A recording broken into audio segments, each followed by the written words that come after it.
ಎಲ್ಲಿಯವರೆಗೆ ದೇವೇಗೌಡರು ಇರ್ತಾರೋ ಅಲ್ಲಿಯವರೆಗೂ ಅವರೇ ಒಕ್ಕಲಿಗ ನಾಯಕರು. ಅರ್ಥ ಆಯ್ತಲ್ಲ? ಅವರೇ ಆರಾಧ್ಯ ದೇವರು.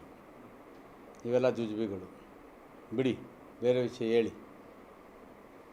ನಾವು ಕೂಡ ಒಕ್ಕಲಿಗ ನಾಯಕರಲ್ಲ ಅಂತ ಹೇಳ್ತಾರಲ್ಲ ಸರ್. ನಾನು ನಾಯಕನೇ, ಅವ್ರು ಹೆಂಗೆ ನಾಯಕರು ನಾವು ಹಂಗೆ ನಾಯಕರು ಅಷ್ಟೇ. ಅಧಿನಾಯಕರು ಅಂತ ಬೇರೆ ಇರ್ತಾರೆ, ಸಾಮಂತರು ಇರ್ತಾರೆ, ರಾಜರು ಇರ್ತಾರೆ, ಚಕ್ರವರ್ತಿ ಇರ್ತಾನೆ.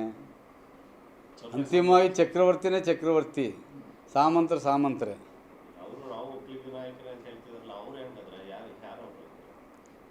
ಇರ್ಬೋದು, ಇರ್ತಾರಪ್ಪ. ಒಂದು ರಾಜ್ಯ ಅಂದಮೇಲೆ ಸೈನ್ಯಾಧಿಪತಿಗಳು, ಮಂತ್ರಿಗಳು ಎಲ್ಲ ಇರ್ತಾರಲ್ಲ, ಆ ಥರ ಇರ್ತಾರೆ. ಯಾರು?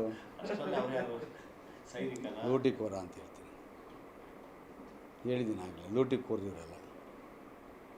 ಹಾಂ, ಅದು ಯಾವುದಲ್ಲೋ ಮೀನು ಹಿಡಿತಾರೆ ಅಂತಲ್ಲ, ಅಂಥವ್ರು ಇರಲ್ಲ.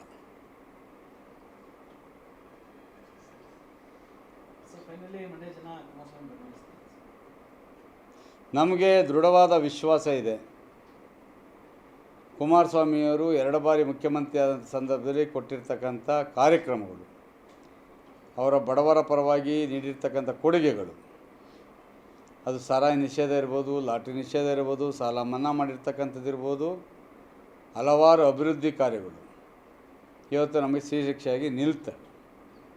ಈ ಪುಣ್ಯಾತ್ಮಗಳು ಯಾವ ಅಭಿವೃದ್ಧಿನೂ ಮಾಡಿದ್ರೆ ಅವ್ರು ಮಾಡಿದ ಅಭಿವೃದ್ಧಿನೇ ನಂದು ಅಂತ ಹೇಳ್ಕೊಂಡು ತಿರುಗ್ತಾರಲ್ಲ, ಅದಕ್ಕೆ ಬುದ್ಧಿ ಕಲಿಸ್ತಾರೆ. ಬೆಂಗಳೂರಿನಿಂದ ಮಂಗಳೂರುವರೆಗೆ, ಬೀದರ್ನಿಂದ ಚಾಮರಾಜನಗರದವರೆಗೆ ನಿಮ್ಮ ಸುದ್ದಿ ನಿಮ್ಮದೇ ಭಾಷೆಯಲ್ಲಿ. ಕರ್ನಾಟಕ ತಕ್.